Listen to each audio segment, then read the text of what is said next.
मुझे बहुत अफसोस से कहना पड़ता है क्योंकि मैं इस मुअज़्ज़ज़ चेयर पे भी रहा हूँ और मुझे अपने बुज़ुर्गों ने और अपने मशरान ने जो तरबियत दी है वो अखलाक और उसके अंदर रहती हुई अपनी बात जो है ना वो हम करेंगे। तो चूँकि इस वक्त ख्वाजा साहब नहीं है तो मैं डिटेल बात उसके सामने करूँगा जब वो होगा, लेकिन कुछ एक दो पॉइंट ऐसे हैं कि मैं उसकी गैर मौजूदगी में उसने कल उठाए हैं, मैं करना चाहता हूँ। सबसे पहले उन्होंने कहा है कि चूँकि वो माइक पे नहीं था लेकिन उसने कहा कि मुझे इशारा किया कि तुम टुबैको माफिया का नुमाइंदा है। मेरा ताल्लुक स्वाबी से है। स्वाबी में 55% ये जो है ये टुबैको ग्रोइंग एरिया है और जब से पाकिस्तान बना है यहाँ पे हमारे लोगों की इकोनॉमी, हमारे लोगों का रोज़गार, हमारे लोगों का सब कुछ वो टुबैको ही है। मेरा टुबैको के साथ ज़ाती तौर पर कोई ताल्लुक़ नहीं है, न मेरा कारोबार है न मैं इस मामले में इतना समझता हूँ। अगर किसी ने बताया कि मेरा कोई टुबैको कारोबार है या बिजनेस है या मैंने खुद टुबैको ग्रो भी की हो तो मैं जिम्मेदार हूँ उसके लिए। हाँ, ये मेरी रिस्पॉन्सिबिलिटी है कि मैं अपने इलाके की नुमाइंदगी करूँगा, अपने इलाके की आवाज़ बनूँगा और अपने इलाके की जो मुझे भेजा गया है मेरी रिस्पॉन्सिबिलिटी के मैं उसके लिए। उन्होंने बताया, स्पीकर साहब मैं आपके नोटिस में लाऊं, जब मैं स्पीकर था और हमने एक एग्रीकल्चर कमेटी बनाई थी तो उसमें हमने शब्बर ज़ैदी को बुलाया, उसको हमने कहा कि आप बताएं। उन्होंने टुबैको प्रोडक्ट पे एक होती है फिनिशिंग गुड, एक रॉ मटेरियल होती है, तो जो टुबैको रॉ मटेरियल पे उन्होंने 10 रुपए से लेके उन्होंने 300% जो है ना बजट का इजाफा किया, टैक्स का इजाफा किया, 300% टैक्स का इजाफा किया। हमने उनसे स्टैटिस्टिक मांगे कि आप बताएं कि ये जो आप लोगों ने 10 रुपए से लेके 300% जो आपने अपना ये टैक्स में इजाफा किया है, क्या इसमें टैक्स रेवेन्यू में कोई खातिर ख्वाह फ़ायदा हुआ कि नहीं हुआ है। तो जो हमारे स्टैटिस्टिक है उसके मुताबिक 2017-18 में ये फैसला हुआ था और उस वक्त 77 बिलियन रेवेन्यू था, 77 बिलियन। जब हमने फैसला किया, बल्कि मैंने फैसला नहीं किया, पूरी कमेटी ने फैसला किया, पूरी एग्रीकल्चर कमेटी ने फैसला किया।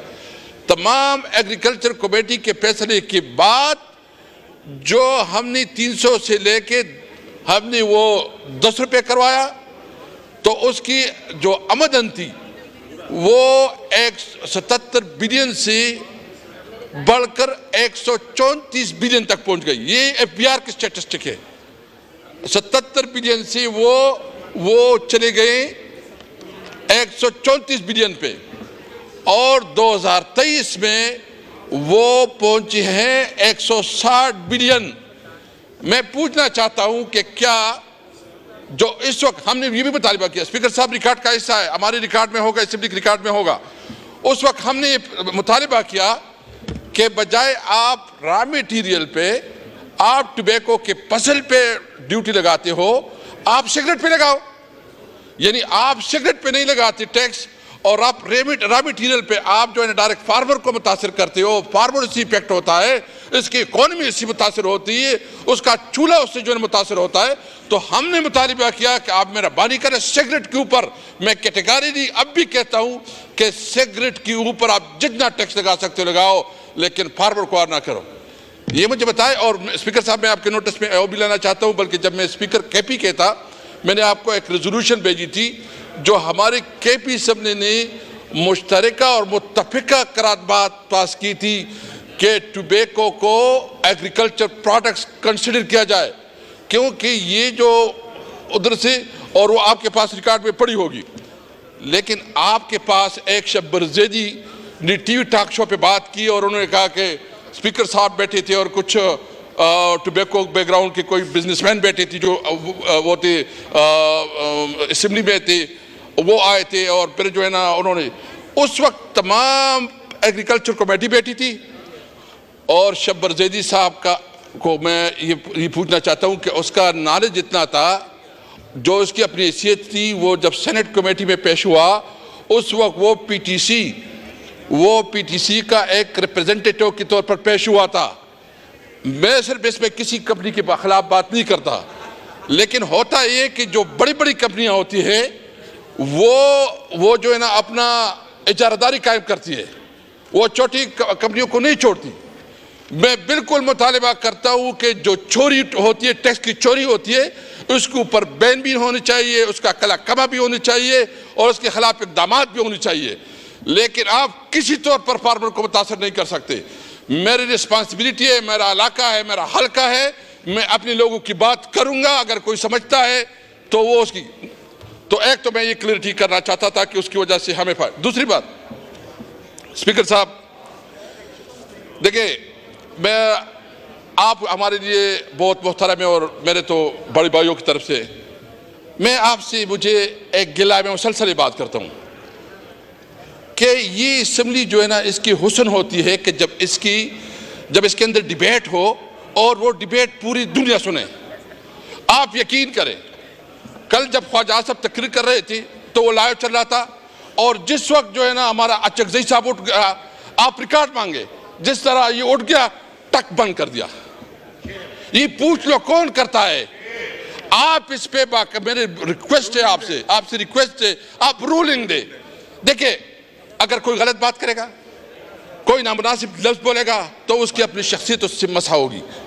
मैं तो अपने बदतरीन दुश्मन के साथ भी बदजबानी नहीं कर सकता। मेरे बुजुर्गों ने जो मुझे तरबियत दी है, लेकिन एक बात बिल्कुल क्लियर आवाज है, खुदा की कसम अल्लाह के अलावा किसी की परवाह नहीं है, न किसी की। अगर कोई कहता है कि मैं किसी की परवाह करूंगा, नहीं। हाँ, मैं जब इस चेयर पे था तो मैंने सबकी रिस्पेक्ट की, सबकी खातिर की और सबको साथी किया। तो मेरी आपसे रिक्वेस्ट ये है कि आप मेहरबानी फरमाएं। मुझे पता है कि वो मंजूर और ना मंजूर वाला कहता, जो उधर बैठे होते हैं और बनकर अच्छे से साहब बोल रहे हैं, खुदा रसूल के वास्ते इस तरह ना करो। अपोजिशन से जो भी बोलता है उसको जो बंद किया जाता है। मैं आपसे मुतालिबा करता हूं ये करे। दो बातें और करना चाहता हूं एजेंडे के अलावा। स्पीकर साहब, एक इस वक्त जो है हमारे फाटा के खैबर में और वजीरिस्तान में धरने बैठे हैं, और धरने इसलिए बैठे हैं कि हुकूमत ने उसके साथ कमिटमेंट की थी कि जब ऑपरेशन हो रहे थे तो उस वक्त जब उसकी रिप्लेसमेंट हुई, जो उसकी तबाहकारियाँ हुई, जो उसके नुकसानात हुई, उसके बारे में उनकी बाकायदा कमिटमेंट है कि हम आपको पेमेंट करेंगे। आज तक 1 रुपया 1 पैसा नहीं दिया गया।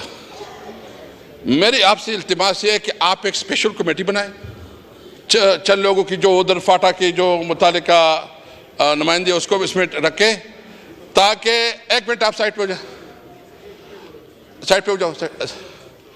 एक मेहरबानी करें कि एक कमेटी बनाए ताकि फैसिलिटेट करे कि ये जो फाटा के लोगों की जायज़ हुकूक है, जो हुकूमत ने माने उसके साथ जो कमिटमेंट किए, इसके बावजूद वो पेमेंट नहीं हो रही। क्यों नहीं हो रही?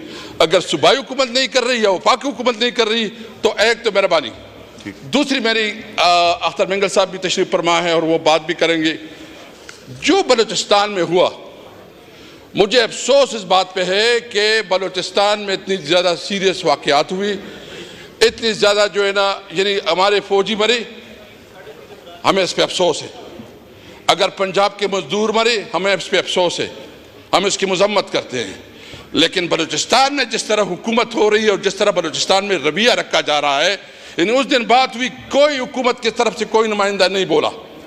ये इसकी रिस्पॉन्सिबिलिटी थी कि वो आए, कौम के सामने रखे कि वो इस बलूचिस्तान में क्या पॉलिसी अपनाए हुए हैं। बलूचिस्तान में सेनेट में उन्होंने डिबेट की, स्पीकर साहब, नेशनल असेंबली में नहीं हुई। सबसे बड़ा हाउस ये है, इस हाउस में बात होना चाहिए।